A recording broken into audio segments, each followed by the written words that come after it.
make sure that you are the best that you can be. Tonight, as we talk about sexual purity, we've asked a guest speaker to share with you guys. And so tonight, I just want to introduce to the stage Miss Lindsey Wichern. She will be sharing with you tonight. Now, I'm not going to give away too much of her story, but Lindsey has been helping us here. If you've been on Spring Retreat, you know how awesome that she is. And so we want to give her our best tonight. Thank you so much for sharing. Here you go. This is Miss Lindsey Wichern. Thank you. Hi, as Justin said, my name is Lindsey, and a lot of you know me from Spring Retreat, Blue Team. Way to go. I've also been helping out at Mpact here for about a year and a half now. And so just before I get started tonight, as Justin said, I am going to be talking to you all about, y'all can go ahead and bring that out. I'm going to go ahead and talk to y'all tonight about sexual purity. And some of you may be thinking, ugh, this girl is just going to get up here and tell me all these things that I can't do and all of these rules. But that's not the case. Tonight, what I want to do is I just want to tell you my story. I want to tell you what I've been through, the decisions that I've made, and kind of how God helped me get through all of that. Before I get started and really get into the meat of things, let me just tell you a little bit about myself. I'm 24 years old, and I've lived in Tulsa for almost 2 years now. Before moving to Tulsa, I was going to college in Missouri, and 3 weeks after I graduated with my degree in communications, I got married to Steve, who most of you know. He's here supporting me, being an awesome husband. We moved to Tulsa because Steve wanted to pursue his Master's of Divinity at ORU. And then Steve is also on staff here at the church part-time. He works with the small groups. I work at a PR firm in downtown Tulsa that's public relations, so I work full-time, and then I'm here as much as I can be because I love being around you all. As far as my childhood goes, before college, my dad was in the Air Force, and so I moved around a lot. I had some really neat opportunities growing up. Like I said, I'm 24 years old, and I've been to 35 countries. I've seen a lot of the world, and it's been a ton of fun. My freshman year of high school was done in New Mexico. My sophomore year was in Korea, and my junior and senior year were in Italy. So, I mean, I've traveled all over the place. It's been a ton of fun. My parents are amazing. I grew up with a really, really good family. They've been married for 32 years now, and they're still really happy. I have the type of parents that supported me in everything I did. I was an athlete and all through as long as I can remember, and they were the type of parents that literally came to every single game. Like I said, I was overseas a lot, so I got some really cool opportunities to travel and play sports in all these different places. And if it was 8 hours away or a plane ride away, they were always there. My parents are awesome. More about my family, I was raised in a Christian home. Like I said, I moved a lot, but every time we moved, we made it a point to find a good church. If the church had a Sunday night and a Wednesday night service, we were there. We were there on Sunday mornings. I was raised to do the right things, to make the right choices. I had a sister, and my parents really just tried to bring us up right and loved us so much. But around the time that I was about 13 years old, around 7th grade, I started kind of living what I guess you would call a double life. That's kind of the best way I can put it. So I had a good relationship with my parents. They were really great. I was a good student in school. I got mainly all A's. I got a B every now and then. And like I said, I was an athlete. I played every sport every season and started most of the games. And so I was doing really well in all of those areas. But on the flip side, I started making a lot of really bad decisions, especially when it came to relationships. So when I was 13 years old, I got my first boyfriend. And I was hooked. I was hooked. Not necessarily on the guy, but on the fact that someone liked me. Someone invested time in me. They wanted me. It was just like, oh my gosh, this is awesome. That relationship only lasted 3 weeks. But I was hooked, so I went on to another one. And so I had a few boyfriends here and there, and then about the beginning of 8th grade, I started dating this other guy, and he was the one. I was going to marry him. He was awesome. I was hooked on him too. And I was hooked on him so much that I began lying to my parents about what I was doing, about going to a friend's house but doing other things. I snuck out of my house when he was maybe at a friend's house and their parents were out of town to be with him. I skipped some classes. I went to a school that had 2 different lunch periods, and he had a different lunch than me. I skipped my 3rd period class to go to his lunch. Ended up getting in-school suspension and not being able to play 2 volleyball games. I was so hooked on him that when he started asking me to do things that maybe I was a little uncomfortable about doing, I did it. So my first boyfriend was my first kiss, and so by the time I met him, kissing was kind of normal, and he had kissed a girl too. So we started kissing, but then he wanted to do more, and because I didn't know I didn't want to not be wanted, I did that with him. So this relationship lasted for 10 months, and within that 10-month time span, we went from kissing to touching each other to having sex. Like I said, that lasted about 10 months, and I decided, this isn't really what I want to do. This isn't what I'm a part of, so I got out of that. But like I said, I was hooked on this feeling of being wanted. So 2 weeks later, I was dating another guy. Now this time, this guy was a good guy. He was really nice. He had a really good family. He grew up in church. He went to youth group. He had never had a girlfriend. He had never even held hands with a girl. And we got physical really fast because the only way that I knew how to show someone that I liked them and that I cared for them and for me to feel like I needed to be wanted was to show him all of that. I introduced this guy that grew up in church and had never had a girlfriend to a world of sin, not because I cared for him, but because I didn't know what it felt like to not be wanted. I had to be with him. I had to see him. Do you guys see the pattern here? All of this was happening because of my desire to be wanted. I was raised in church, you guys. I was raised to make these decisions. I was told that God could fulfill everything in me. But instead of giving him a chance, I had turned to guys. That was kind of freshman year. Sophomore year, like I said, I lived in Korea, and that was only for 10 months. And so I kind of laid low during that time. And then my junior year of high school, I moved to Italy.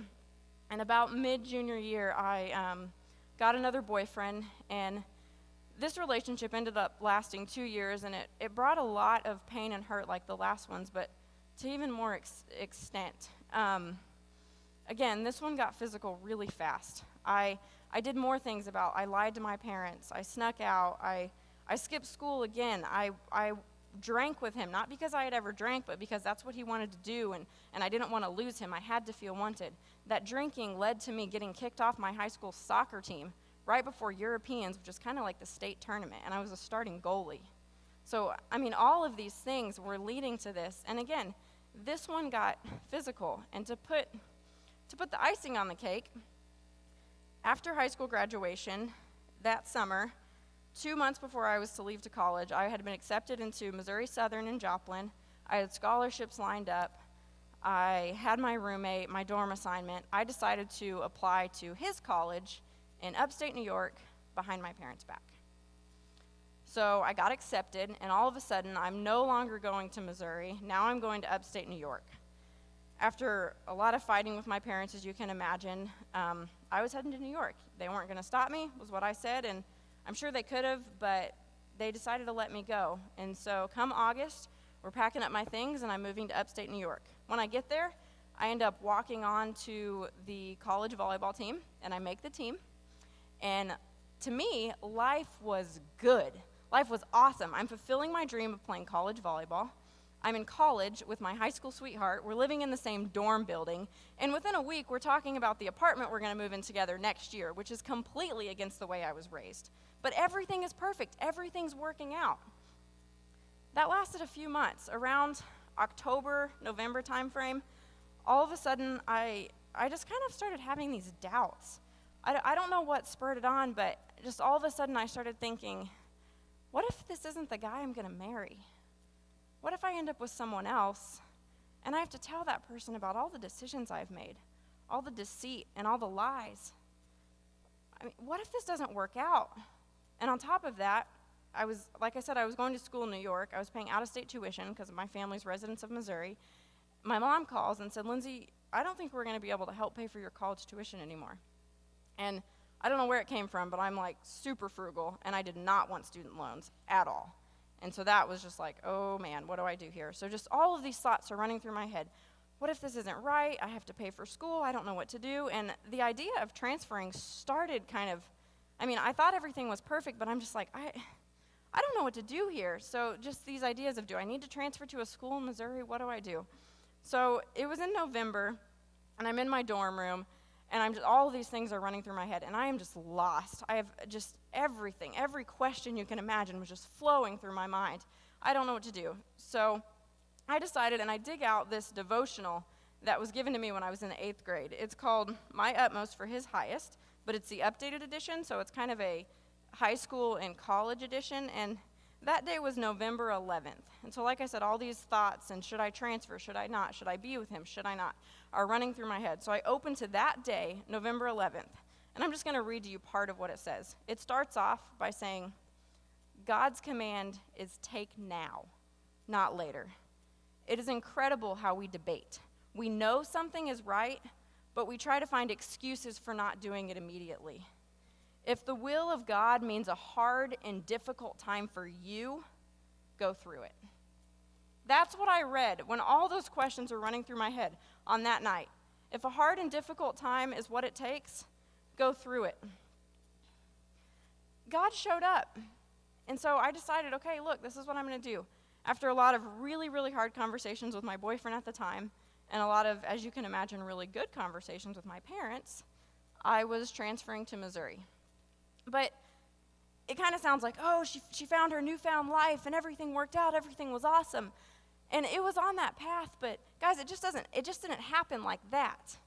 I mean, I had 6 years of sin and pain and hurt built up, of burned bridges, of relationships that I had burned, that I had to work through.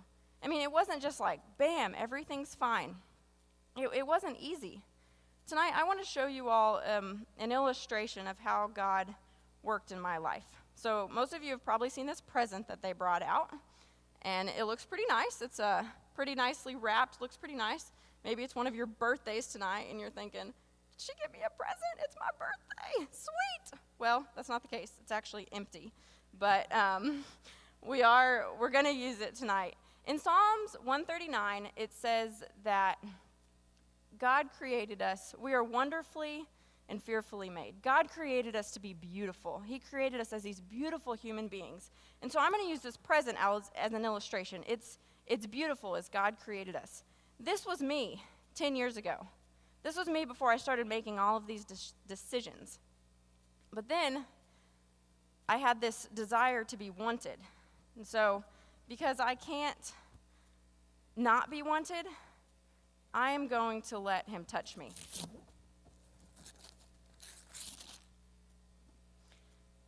Because I need to be needed, I'm going to touch him back.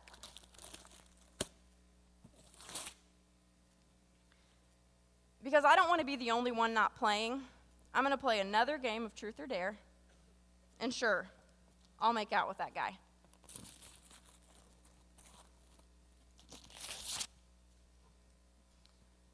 Because I have to be wanted, because I have to be needed, because I can't be alone.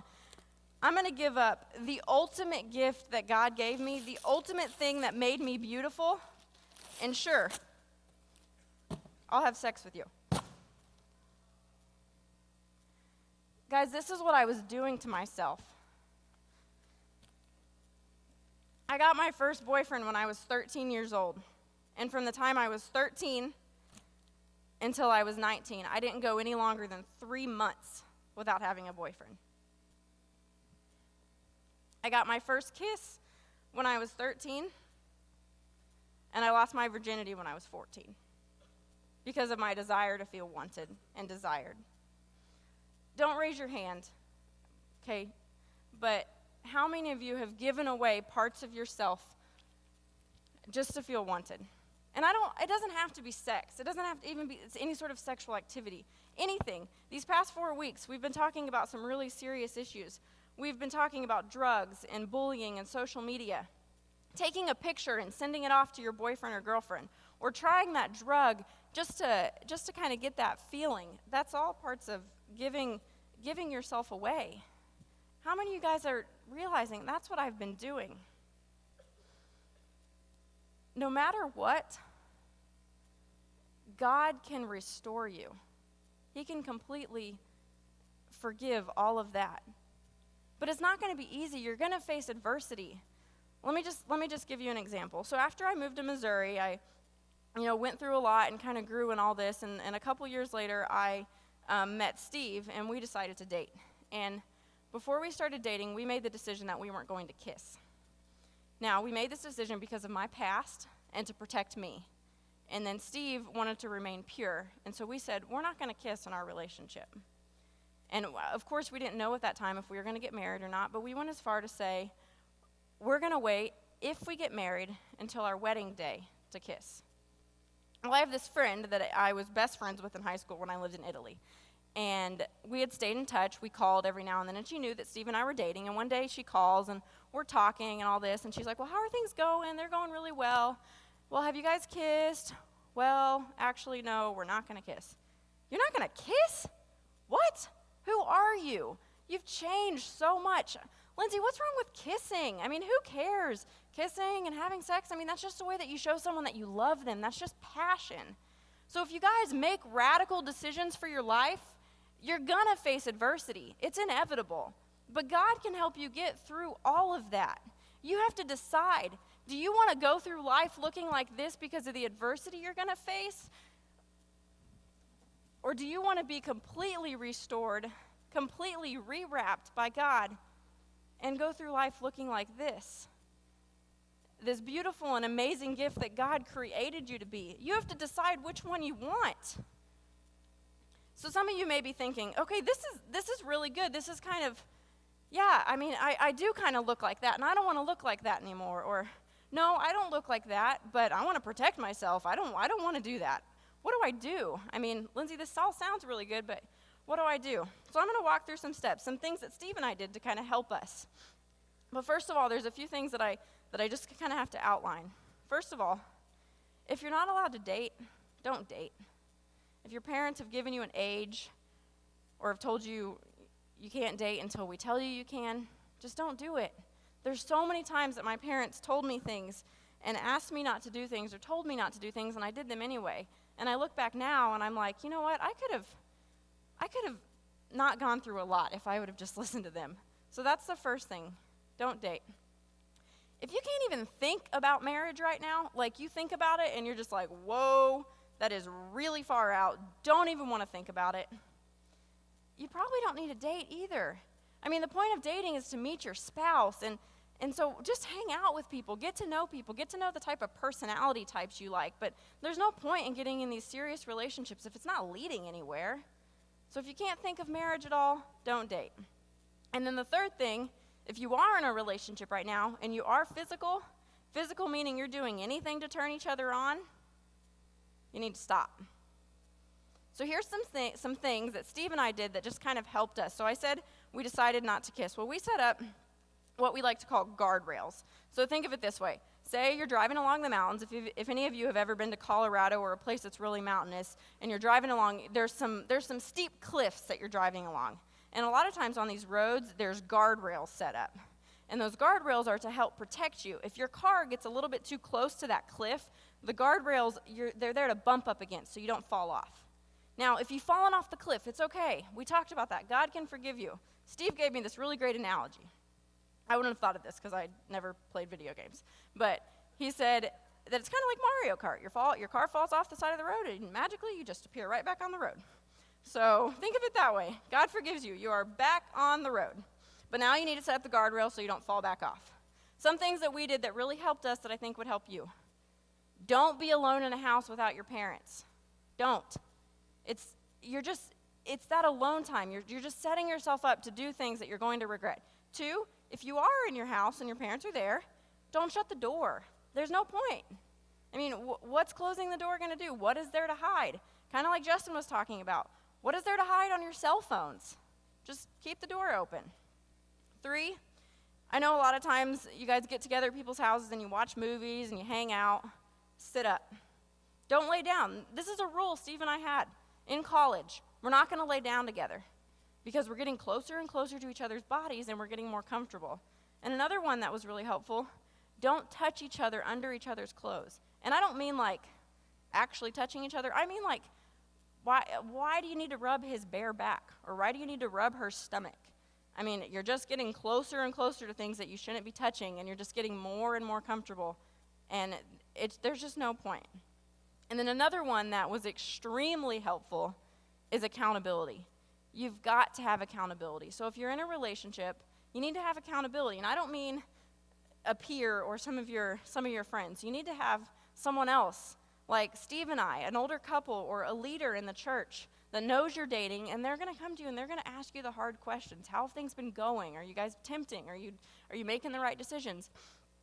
And we're going to ask you those questions because we love you. So you have to have accountability in your life. You've got to have it in your life, and you've got to have it in your relationships. And then the last one, and I mentioned it before, but I'm going to re-say it. If you're in a relationship right now that's physical, you've got to get out. Or maybe you're like, well, that's really hard. Well, then talk to the person and tell them, okay, look, I don't want to do this anymore. I want to set up these guardrails. I want to prevent ourselves from being tempted. But let me just warn you, if you've already gone so far with a person, it's really, really, really hard to stop. There was many times that I kind of went too far, and we're like, yeah, this isn't right. We shouldn't be doing this. We don't need to be doing this. Let's stop. And it lasts about a week because you're so used and you're comfortable. So if that's the case, if you try and it doesn't work, then you just got to pull the plug on that. And that's just something that's just a decision you're going to have to make. But I want to tell you about protecting yourself if maybe you're not in a relationship and you're like, okay, well, that's really helpful for the people that can kind of help with these guardrails, maybe some of the older kids in here, the seniors that are going off to college and that sort of thing. But what about protecting myself if I don't have a boyfriend or a girlfriend? Or if I do look like this and I've gotten out of it, so now what do I do to protect myself from there? That was me. I had gone through all of this, and then I don't want to repeat those mistakes. And so one thing that I did before I met Steve, when I first moved to Missouri and transferred there, is I made a list of certain qualities that I would want in my future spouse. And this is just kind of another accountability tool. Some of the things that were on there was that I want him to be stronger in his faith than I am. And I want him to be a leader because I want him to lead our relationship. Another thing that was really important is that my parents have to love him and approve of him. I had been through so many relationships where my parents didn't like him or like the guy I was dating, and so that was something that was really important. And of course, he had to be 6 foot tall and have blonde hair and blue eyes. Okay, that really wasn't on it, but I lucked out because he's 6 foot tall and has blonde hair and blue eyes. But if you guys decide to do this, if you decide to make this list to kind of protect you and help you from dating people that just aren't worth it or anything of that sort, you got to take it really seriously. It's not something that you just write down one day and say, okay, this is my list. No, you need to pray through this. And if you are going to do this, tell your parents you're going to do it, or tell a leader here in church. Tell them, like, okay, I want to do this list to kind of protect myself and make sure I don't make those mistakes. Share it with us. We want to help you to kind of make sure the right things are on there. Make sure you're setting your standards high enough. Or maybe there's some things on there that are like, well, let's kind of rephrase that because that may not be the most important thing to worry about. And so take it very, very seriously if you decide to choose this. You guys, I know this is really hard. And I know that you can make a lot of excuses. I can look back on my past and I can say, I had to move every 2 to 4 years, my whole life. I couldn't find that best friend that really helped me make good decisions. Or I didn't have that youth group that I could go to where, like this. I mean, sometimes I was in a youth group of 10 people and 9 of them were doing everything I just said we shouldn't do. So you can make all the excuses you want, but you've got to stop making excuses. You have to. I mean, I know some of you are saying, but Lindsey, you don't know what I've been through, or you don't know what my boyfriend or girlfriend has helped me through. They helped me through this major incident in my life, and I can't do that. You've got to stop making excuses. God can help you get through anything. God's grace. I am a living, breathing example of God's grace. I look like this. I told you everything I went through, and there's more.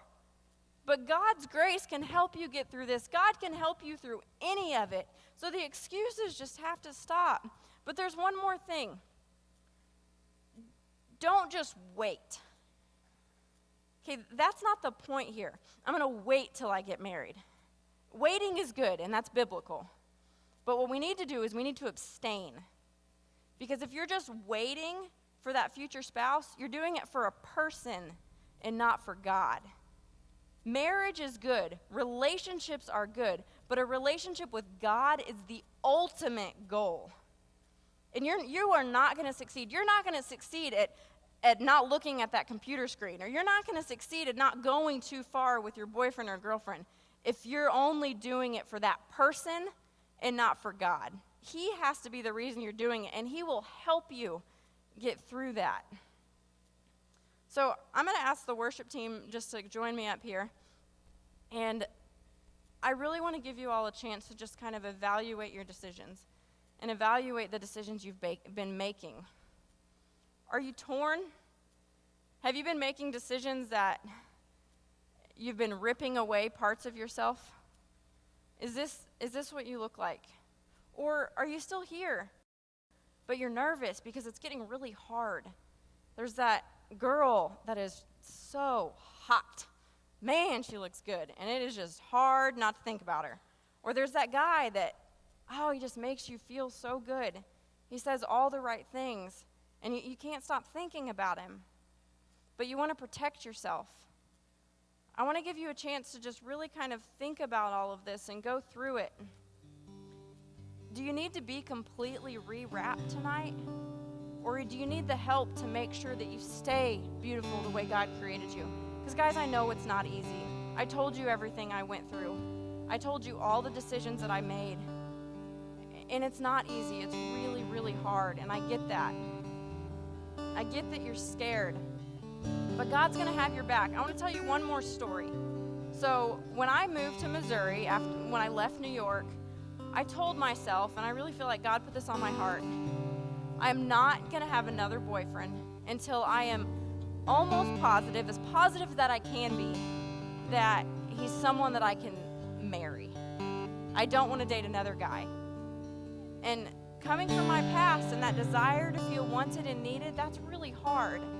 And so I made this list, and I went through all these things, and within that time period between meeting Steve, there was a lot of really good guys that I met.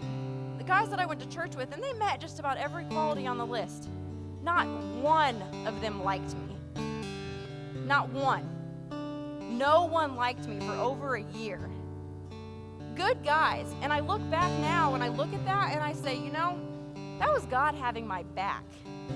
The very next person that liked me is my husband today. God had my back. He knew what was best for me. He knew my weaknesses. And he said, okay, I think you're serious. This is what you want. I'm going to protect you. And it's going to really stink sometimes, because you're going to have a big crush on a really good guy that comes from a good family, and he's a good Christian, but he's not the guy for you, so he's not going to like you. And it was hard, but God had my back. So what I want to do is I'm going to actually ask the leaders to come down and join us down here. And I want to give you all a chance to commit to a life of purity. And again, I want this to be open to anyone. I want this to be open to those of you that look like this tonight. And you're sitting there saying, oh my gosh, that is me. This is an example of me, and I need help. I need God in my life, and I need someone to work through this with me. You guys can come down here, but I don't want to leave those of you out that are doing everything you can to live a pure life, that are doing everything that you can to abstain for God. I want you all to be able to come to and say, I want to do this, and I want to commit to this, but I need help, because being 15 is hard, or being 16 or 17 or 18 or 12 or 13. I get that. I said that I was 13 years old when I first got my boyfriend. I get it. It's tough. But all of us, we love you so much, and we're here for you, and I think you guys can see that. I don't want any of you to go through this, and if you're here, I want to help you get out of it. So I want you guys to come forward now if you want prayer. And I'm going to come down here and pray with you all as well.